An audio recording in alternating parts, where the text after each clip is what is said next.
प्यारे विद्यार्थियों, आप सभी को मेरे ओर से आप सभी को मेरे YouTube चैनल में स्वागत है। आज मैं आपके लिए कैश फ्लो स्टेटमेंट लेकर आए हैं। कैश फ्लो स्टेटमेंट बनाने से पहले हम आपको बताएंगे कि ऑपरेटिंग एक्टिविटी किस प्रकार फाइंड आउट किया जाता है। ऑपरेटिंग एक्टिविटी बनाने के लिए किन किन बातों पर विशेष ध्यान देनी होती है। तो विद्यार्थियों, यदि आप मेरे चैनल को अभी तक सब्सक्राइब नहीं किए हैं तो कृपया आप मेरे चैनल को सब्सक्राइब कर लें ताकि जो भी वीडियो हम बनाएं वो आपके पास पहुंच सके। धन्यवाद।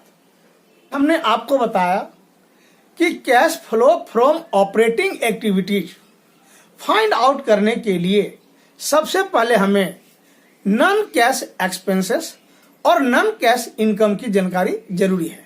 यदि आप इसे नहीं जानेंगे तो आपको जब आगे कैश फ्लो स्टेटमेंट तैयार करके बताएंगे तो आपको समझ में नहीं आएगा। इसलिए आपको ये जानना है कि नॉन कैश एक्सपेंसेस कौन कौन से हैं और नॉन कैश इनकम कौन कौन से हैं। तो आइए अब हम आपको फॉर्मेट बताते हैं कि cash flow from operating activity का फॉर्मेट किस प्रकार तैयार किया जाता है और इसके अंतर्गत कौन कौन से आइटम्स को रखे जाते हैं। विद्यार्थियों, आपके सामने ये जो फॉर्मेट है ये cash flow from operating activity से रिलेटेड है। आज हम आपको ऑपरेटिंग एक्टिविटीज पूरा फॉर्मेट बताएंगे, एक एक पॉइंट पे हम डिस्कस करेंगे। आप मेरे पूरे वीडियो के साथ बने रहें। सबसे पहले हम क्या लिखेंगे? पार्टिकुलर, अमाउंट और अमाउंट, इनर कॉलम और आउटर कॉलम अमाउंट। ध्यान देंगे, सबसे पहले हम ऑपरेटिंग एक्टिविटी में लिखते हैं net profit during the year. Net profit during the year लिखेंगे और नेट प्रॉफिट में हम ऐड करते हैं नॉन कैश एक्सपेंसेस और नॉन ऑपरेटिंग एक्सपेंसेस। विद्यार्थियों, आप ध्यान देंगे, नॉन ऑपरेटिंग एक्सपेंसेस या नॉन कैश एक्सपेंसेस के अंतर्गत कौन कौन से आइटम को रखते हैं हमने आपको पहले भी बताए हैं इसके बारे में और फिर बताने जा रहे हैं। तो सबसे पहले देखिए depreciation on fix assets. Depreciation on fix asset जो ये मेरा नॉन ऑपरेटिंग एक्सपेंसेस है, यानी वैसा खर्च जो व्यवसाय संचालन के संबंध में प्रयोग नहीं होता है, वह खर्च जो व्यवसाय को चलाने में खर्च नहीं करते हैं। जैसे हम रेंट पेड किए, ध्यान देना, रेंट पेड किए, ऑफिस एक्सपेंसेस किए, वो सब एक्सपेंसेस जो हमारा है ऑपरेटिंग एक्सपेंसेस। और डिप्रिसिएशन जो है ये हमारा नॉन ऑपरेटिंग के अंतर्गत आता है। इसी प्रकार goodwill, patents, trademarks, written off, next preliminary expenses, discount on issue of share and debentures, loss on sale of fix assets. विद्यार्थियों, एक और यहां लिखाएगा डिविडेंड पेड। डिविडेंड पेड ये भी हमारा नॉन ऑपरेटिंग एक्सपेंसेस है। अब आगे हम आपको बता रहे हैं, ध्यान देंगे, लेस करेंगे नेट प्रॉफिट से हम लेस क्या करेंगे? नॉन कैश इनकम या नॉन ऑपरेटिंग इनकम। ध्यान देंगे, नॉन ऑपरेटिंग इनकम के अंतर्गत कौन कौन से आइटम्स को रखते हैं? Number 1 dividend receive. यदि डिविडेंड रिसीव हो रहा है तो ये हमारा ऑपरेटिंग इनकम नहीं है बल्कि ये हमारा नॉन ऑपरेटिंग इनकम है। इसी प्रकार इनकम टैक्स रिफंड और profit from sale of fix assets, यानी अस्थायी संपत्तियों को बेचकर जो हमें प्रॉफिट प्राप्त होता है वो हमारा नॉन ऑपरेटिंग इनकम है। आइए अब हम इसके अगला पॉइंट आपको बताते हैं।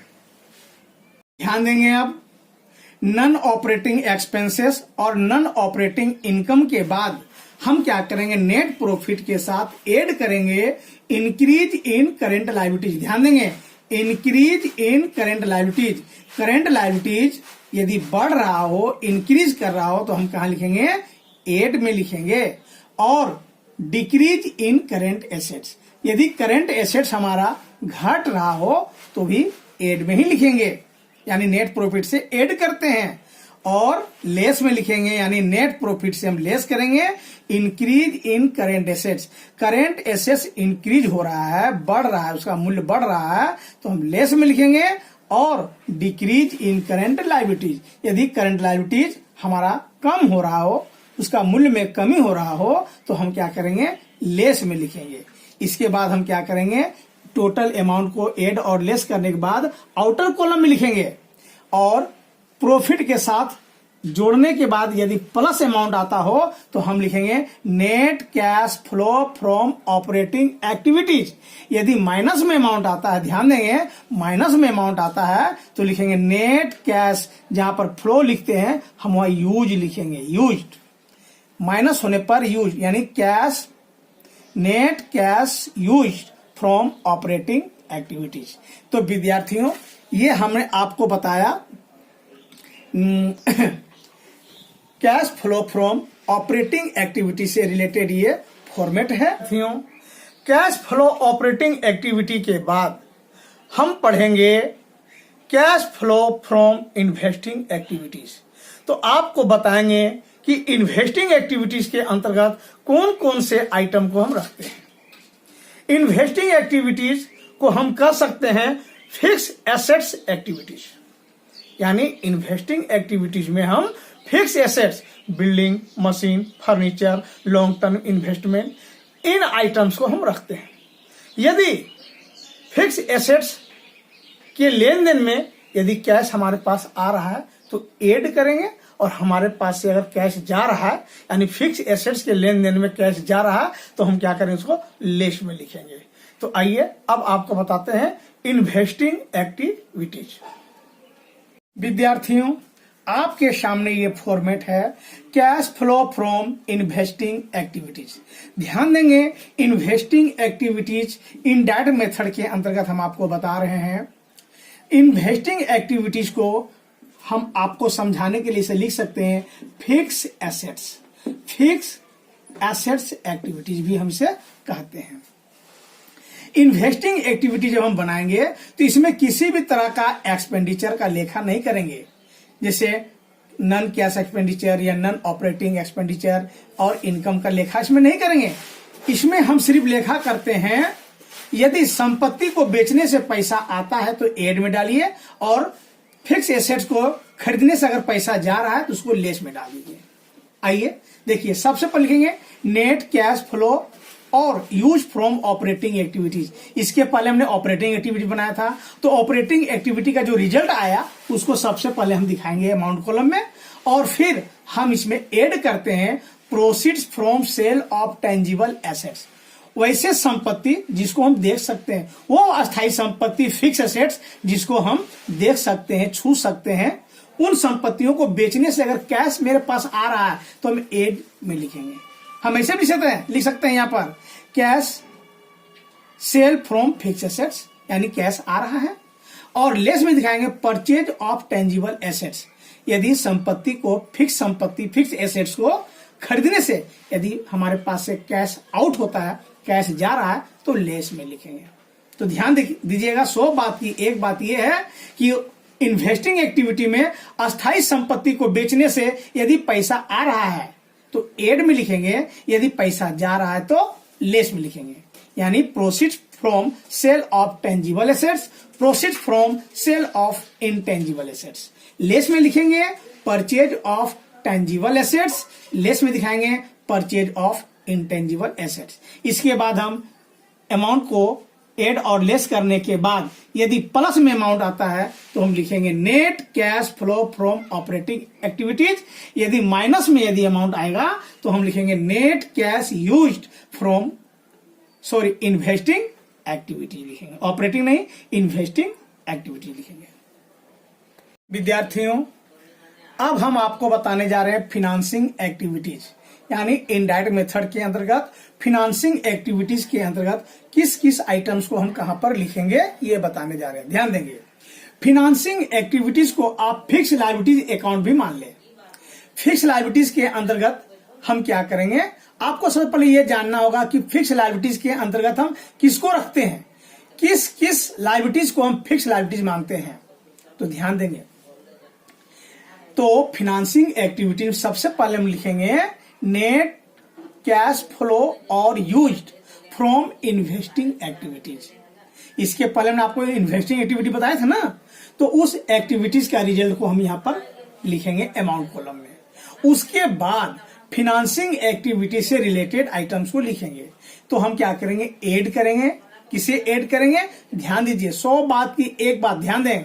यदि फिक्स एसेट्स के, फिक्स लायबिलिटीज के कारण यदि हमारे पास कैश आ रहा है, ध्यान देंगे, कैश आ रहा तो ऐड में लिखेंगे, और हमारे पास से यदि कैश जा रहा है तो क्या करेंगे?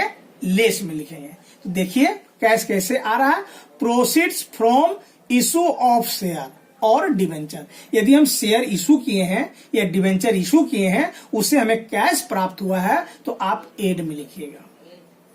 यानी फिक्स लायबिलिटीज है, इस शेयर और डिवेंचर हमारा ये फिक्स लायबिलिटीज है। यदि लायबिलिटीज के कारण कैश हमारे पास आ रहा है तो ऐड करेंगे। नेक्स्ट पॉइंट देखिए आपको, proceeds from other long term ब्रोइंग।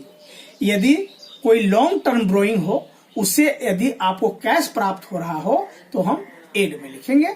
Next, proceeds from long term loan. यदि लॉन्ग टर्म लोन यानी बैंक लोन, पब्लिक डिपॉजिट, इस प्रकार के यदि लोन हो, उससे यदि कैश आ रहा है तो हम क्या करेंगे? ऐड में लिखेंगे। ठीक इसी सिद्धांत के आधार पे डिविडेंड रिसीव, यदि डिविडेंड रिसीव हो रहा हो तो हम क्या करेंगे? ऐड में लिखेंगे। विद्यार्थियों अब ध्यान देने आपको देना है, लेस में किस किस आइटम को लिखेंगे? तो फिक्स लायबिलिटीज में यदि पैसा जा रहा है, फिक्स लायबिलिटी के कारण यदि पेमेंट कर रहे हैं, जैसे payment of long term loan, loan तो फिक्स लायबिलिटीज है। यदि हम लोन को पेमेंट कर रहे हैं, विद्यार्थियों मेरे पास से कैश जा रहा है, यदि लोन आप पेमेंट करेंगे तो क्या हो रहा है? पेमेंट करने से हमारे पास से कैश आउटगोइंग हो रहा है, आउटफ्लो हो रहा है, हम लेस में लिखेंगे। ठीक इसी प्रकार रिडम्पशन माने पूर्ण भुगतान, रिडम्पशन ऑफ शेयर या रिडम्पशन ऑफ डिवेंचर, हम क्या करेंगे? लेस में लिखेंगे। विद्यार्थियों ध्यान देंगे, डिविडेंड पेड, यदि डिविडेंड रिसीव करे तो ऐड में, और पेड कर रहे हैं, पैसा जा रहा है ना, हम लेस में लिखेंगे। इसके बाद हम क्या करेंगे? ऐड लेस करने के बाद यदि प्लस में आता है तो हम यहां पर लिखेंगे नेट कैश फ्लो। यदि माइनस में आएगा, यूज्ड फ्रॉम फिनांसिंग एक्टिविटी लिखेंगे। विद्यार्थियों ध्यान देना, यहां पर अंत में क्या करना है आपको? अंत में आप क्या करिएगा? Financing activity, net financing activity में ओपनिंग कैश बैलेंस को ऐड करेंगे। जैसे ही हम ऐड करेंगे विद्यार्थियों, जो अमाउंट आएगा वो आपके बुक के अनुसार क्लोजिंग कैश होना चाहिए। यदि सारा प्रॉब्लम को सोल्व करने के बाद अंत में यदि क्लोजिंग कैश के बराबर यहाँ अमाउंट प्राप्त होता है तो हम समझेंगे कि हमने जो मैथ को सोल्व किए वो 100% सही है। विद्यार्थियों मैंने इस वीडियो में आपको बताया कि कैश फ्लो स्टेटमेंट बनाने के लिए जो एक्टिविटीज है उसको हमने एक एक करके आपके सामने रखा। विद्यार्थियों यदि आपको मेरा वीडियो अच्छा लगा तो ही आप सब्सक्राइब करें, अन्यथा सब्सक्राइब ना करें। धन्यवाद।